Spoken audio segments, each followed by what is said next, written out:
اعوذ باللہ من الشیطان الرجیم بسم اللہ الرحمن الرحیم سورۃ التوبہ آیت نمبر 122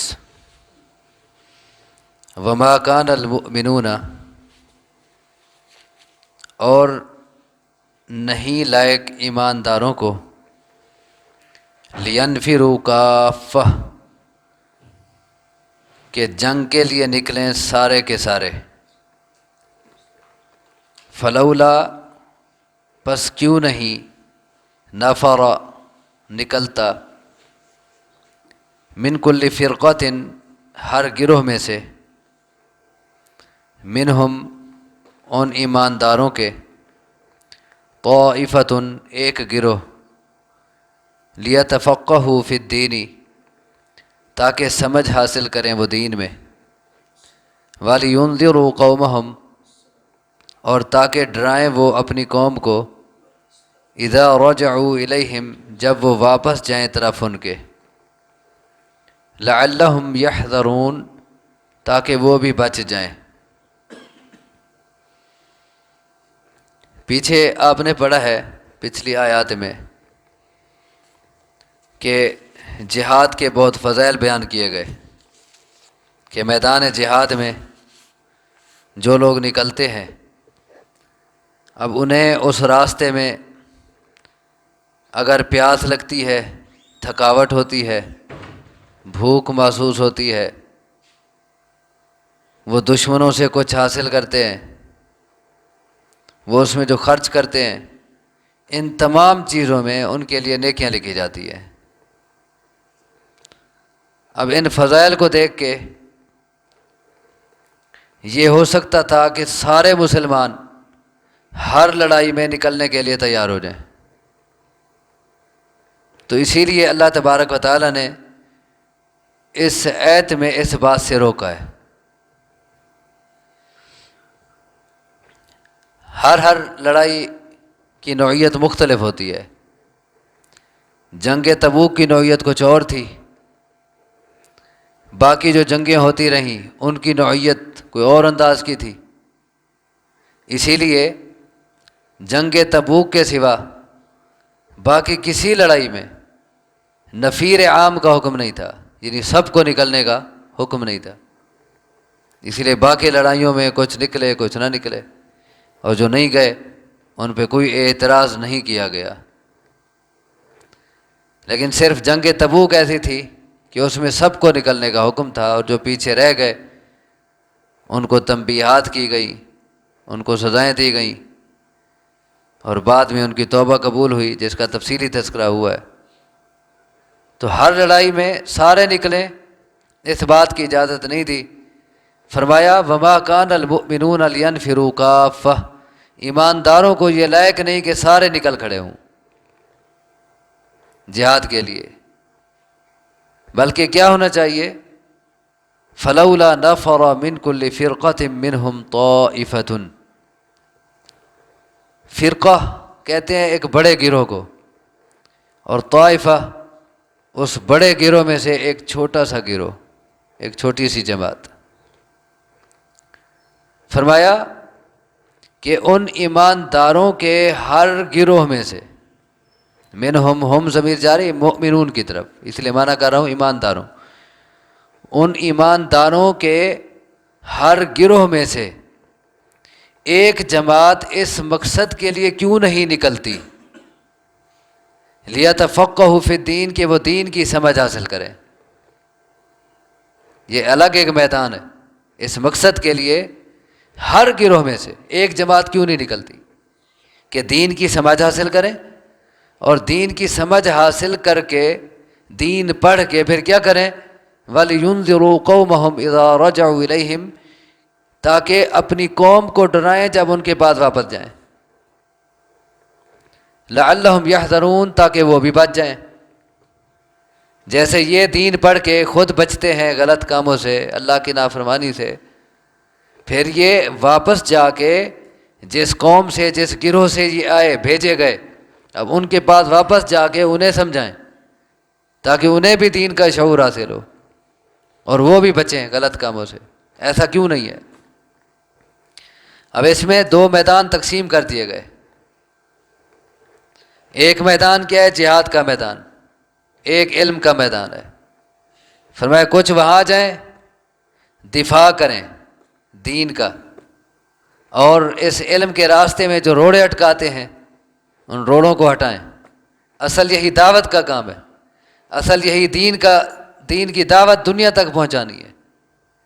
اس کے راستے میں جو روڑے اٹکاتے ہیں لوگ، رکاوٹیں ڈالتے ہیں، جہاد کا مقصد وہ رکاوٹیں دور کرنا ہے. جہاد کا مقصد میدان صاف کرنا ہے تاکہ یہ کام آسان انداز سے چل سکے. تو ایک جماعت خالص اللہ کا دین پڑھنے کے لیے الگ ہو، وہ نکلے ہر علاقے سے اور ہر قوم سے، ہر گروہ سے. دیکھیں، ایک ہوتا ہے ضروری باتوں کا علم، اس کی ذمہ داری ہر مسلمان پہ ہے. طلب العلم فریضۃ علی کل مسلم. علم حاصل کرنا ہر مسلمان پہ فرض ہے. اس علم حاصل کرنے سے مراد باقاعدہ مدارس میں داخلہ لینا نہیں ہے، بلکہ دین کی جو ضروریات ہیں، دین کی جو ضروری باتیں ہیں، ان کا علم حاصل کرنا ہر مسلمان کے لیے ضروری ہے. چاہے وہ مطالعہ کر کے حاصل کریں، وہ دروس کی شکل میں، وہ خطبوں کی شکل میں علم حاصل کریں، وہ تقریریں سنیں، جیسے بھی ہو جو دین کا ضروری علم ہے، مثلا عقائد سے جن کا تعلق ہے، یا نماز روزہ حج زکوٰۃ کے ساتھ جن مسائل کا تعلق ہے، حلال حرام کے ساتھ جن مسائل کا تعلق ہے. ایک آدمی تاجر ہے، کاروبار کرتا ہے، تو وہ بیوع کے اسلامی احکام دیکھے، وہ پڑھے، اس کے لیے ضروری ہے. تو ہر میدان میں جو جہاں کام کر رہا ہے، اسے اپنے اپنے میدان میں جن مسائل کی ضرورت ہے ان کو سیکھنا اس کی ذمہ داری ہے.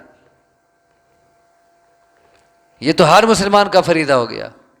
لیکن اس آیت میں جو بات ہو رہی ہے وہ ہے باقاعدہ دین کی سمجھ حاصل کر کے اپنے اندر یہ ملکہ پیدا کرنا، یہ صلاحیت پیدا کرنا کہ آگے پھر دوسروں کو بتایا جا سکے، دوسروں کو پڑھایا جا سکے، دوسروں کو دین سکھایا جا سکے. اس مقصد کے لیے مسلمانوں کے ہر گروہ میں سے ایک جماعت تیار ہو، وہ نکلے، اپنے آپ کو وقف کر دے. اب چونکہ یہ انتہائی مصروفیت کا کام ہے اور اس میں اپنے آپ کو رات دن کھپانا پڑتا ہے اور دنیا کے ہر دھندے چھوڑنے پڑتے ہیں، اسی لیے یہ حکم سب کو نہیں دیا. پھر میں ایک جماعت نکلے.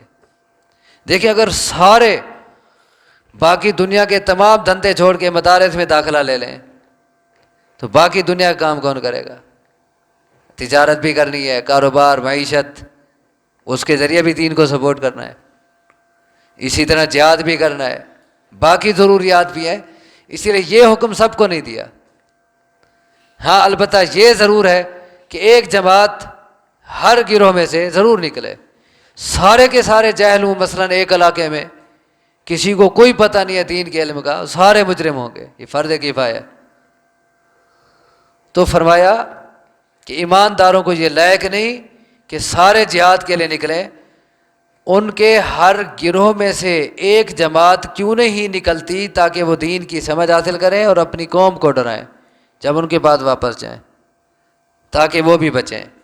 اب اس سے ہمیں تین باتیں سمجھ آ رہی ہیں بنیادی طور پر. ایک بات تو یہ سمجھ آ رہی ہے